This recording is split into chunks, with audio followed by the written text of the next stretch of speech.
Imagine this for a moment. You look down at your feet, and they're quietly trying to warn you about something happening deep inside your body. Most people ignore these signals, but today you're going to discover how your feet can reveal early clues about the health of one of your most important organs, your liver. And no, we're not diagnosing any disease here. Only your doctor and medical tests can do that. But the signs you'll learn today will help you understand your body better and maybe catch problems long before they become serious. So stick with me till the end, because the final few clues are the ones most people miss. Your feet are the farthest point from your heart, which means they're also the first place where circulation issues show up. And circulation problems often reflect stress on the liver. And let's start with something surprisingly common. Tiny red or brown dots on the lower legs. They may look like freckles, specks, or small patches, sometimes shiny, sometimes dry. These often show up when circulation slows down. And sluggish circulation is extremely common in people with liver stress, and it could also be linked to diabetes or other conditions.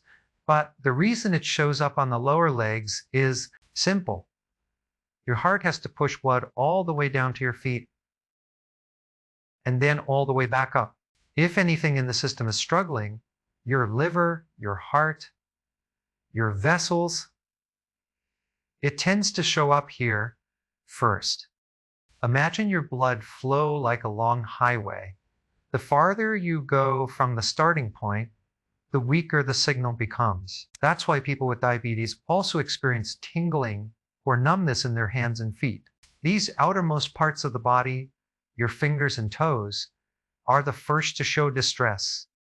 Now, let's talk about something you may have seen in yourself or others. Spider veins, also known as spider nevus. These thin, web-like veins often appear on the lower legs. And here's the surprising twist. They relink to higher estrogen levels. When the liver isn't working efficiently, hormones don't get filtered properly. Estrogen can build up, and too much estrogen weakens the blood vessels. That's why you may see varicose veins, spider veins, and even changes in your skin texture. It's not just a cosmetic issue, it's a message. Another strong signal from your feet comes from cracked heels. Many people assume cracked heels are just dryness or a lack of lotion, but the truth is very different. Cracked heels can be a sign of poor absorption of key nutrients, especially omega-3 fatty acids and certain B vitamins like B3. Your liver plays a major role in creating bile, and bile is what helps your body absorb fats. Without proper bile flow, even if you're eating healthy foods, your body can't pull the nutrients out.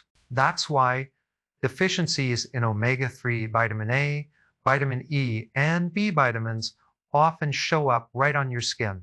People with B3 deficiency, also known as pellagra, frequently experience rough, dry, irritated skin. Your heels become like a report card for your absorption. But one of the most fascinating signs shows up on the bottom of the foot. Itching, persistent itching on the bottom of the foot can actually indicate congestion in the liver, sometimes connected to bile flow issues or a buildup of histamines in the body. Many people jump to the conclusion that it's athlete's foot or an allergy, but sometimes the real cause is internal, not external. Speaking of discomfort in the feet, have you ever heard of plantar fasciitis? Many people blame this painful condition on the thick band of tissue under the foot. But here's something most people don't know. Sometimes the pain isn't coming from the foot at all. It may actually be linked to liver stress and inflammation. When the liver becomes overloaded, toxins and inflammatory chemicals can circulate in the bloodstream, creating pain in places you never expected. And then there's something almost everyone has experienced at some point. That burning, heated feeling that shows up mostly at night, This can be another subtle clue the liver is under strain. When circulation becomes inefficient and the liver struggles to detoxify properly, heat can build up in the extremities. Now let's talk about something a little uncomfortable: foot odor. When the liver can't properly detoxify, your skin becomes a backup exit route. Waste products, toxins, and unwanted chemicals begin escaping through sweat. If your diet is poor, your gut is imbalanced, and your kidneys are overworked, your skin gets overwhelmed. So if someone has very smelly feet, it's often more than just hygiene. It's the body signaling that the internal detox system is struggling. Another important sign is something called pitting edema. If you press your thumb into the lower leg and it leaves a dent that stays for a while, and that's not normal, that's fluid retention. One of the oldest, most recognized signs of liver stress. When the liver can't manage fluids and proteins properly, water begins to collect in the tissues. And finally, look at your toenails. A fungal overgrowth, white nail beds, or the loss of that little half moon shape at the base of the nail can all reflect poor circulation and an imbalance in your gut microbiome. The liver and the gut are deeply connected. When one struggles, the other reacts. That's why people with liver issues are more prone to yeast, dandruff, psoriasis, and fungal infections. If you're finding this video helpful, make sure you stay with me, because in the next part, we're going deeper into what actually damages the liver and, more importantly, how you can start supporting it beginning today. Now that you understand the hidden signs your feet may be sending, let's talk about the part most people never think about. What's actually damaging the liver in the first place? Because once you understand the cause, the solution becomes so much clearer. And as you listen, you may notice a pattern unfolding. Many of these triggers come from everyday habits that slowly overwhelm the liver without you realizing it. One of the biggest culprits is medications. Even if a pill is small, your liver works extremely hard to break it down.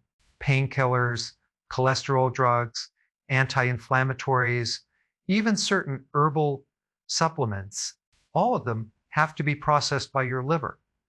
And when this happens day after day, year after year, the liver can become exhausted.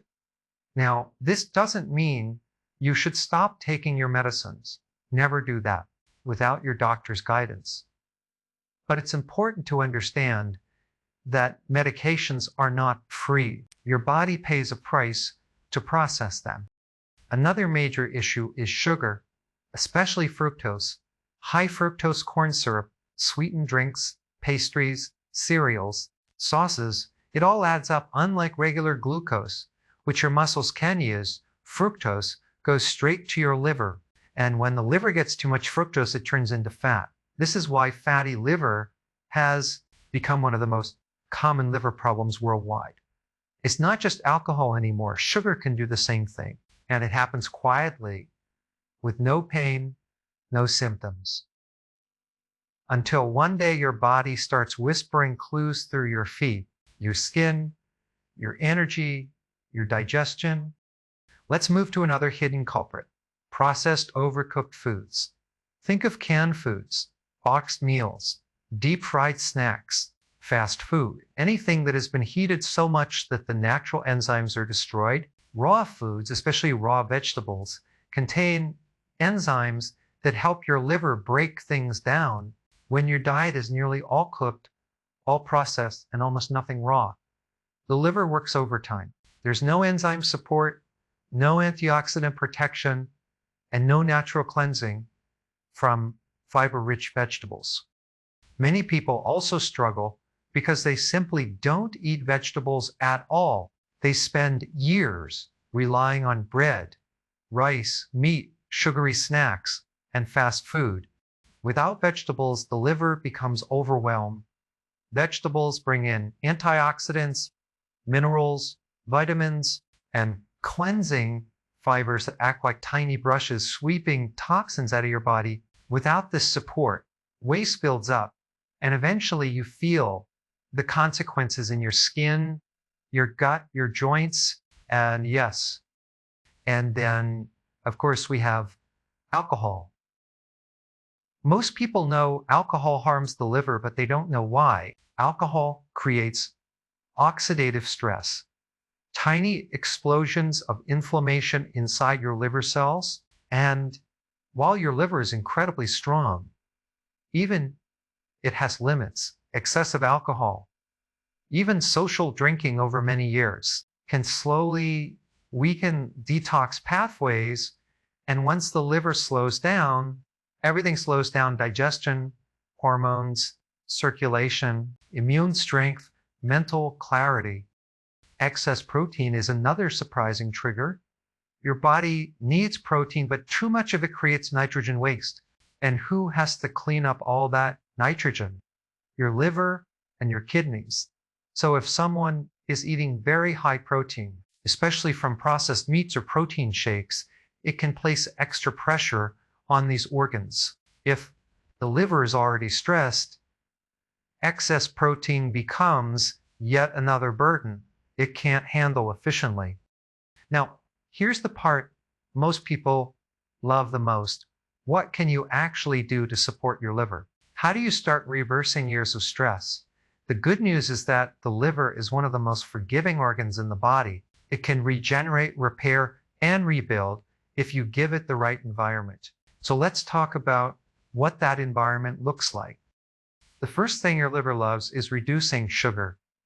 Every time you skip a sugary drink, avoid a pastry, or choose whole foods instead of processed ones, you give your liver a break. Imagine giving a worker who never rests just a few minutes to breathe. That's what lowering sugar does. The second thing the liver thrives on is natural raw vegetables, especially leafy greens. These contain antioxidants that neutralize toxins, enzymes that help break down food, and minerals that help balance your system. When you fill your plate with greens, your liver gets support instead of stress. Your digestion improves, your skin brightens, your energy rises. Many people notice their foot symptoms: itching, burning, odor, swelling, slowly begin to ease as their liver improves. Another powerful tool is intermittent fasting. When you give your body time without food, your liver finally gets a chance to catch up. It can process stored toxins, repair damaged cells, and reset metabolic pathways. Many people who combine low sugar, healthy fats, vegetables, and intermittent fasting see incredible changes: lighter feet, better circulation, reduced swelling, clearer nails, and more stable energy. Healthy fats like olive oil, avocados, nuts, flax seeds, and omega-3 rich foods can also transform the liver. They improve bile production, reduce inflammation, and help the liver process fats more effectively. When bile flows smoothly, your body absorbs nutrients better, which means your skin, your heels, your hair, your nails, everything improves. Hydration is another key. When the body is well hydrated, the liver doesn't have to filter thick, sticky blood. Everything moves easier, waste flows out smoother, your feet retain less fluid, and your circulation becomes more stable. If you've made it this far, it means you truly care about your health, and that already puts you ahead of most people. Your liver is constantly working for you every second of the day. And the feet are just one of the ways it tries to communicate when it needs help. The important thing is this: you're not powerless. With the right habits, lowering sugar, adding vegetables, limiting alcohol, reducing processed foods, staying hydrated, and practicing intermittent fasting, your liver can become stronger, cleaner, and more efficient. And as your liver improves, your whole body follows. Your skin becomes clearer, your nails become stronger, your energy becomes smoother, your digestion calms down, and those quiet clues from your feet gradually fade away. If you found this video valuable, consider subscribing to Older Nexus for more easy to understand health insights. And if you've noticed any of these signs before, share your experience in the comments. Your story may help someone else recognize the signs early. Your body is always talking. Today, you learned how to listen.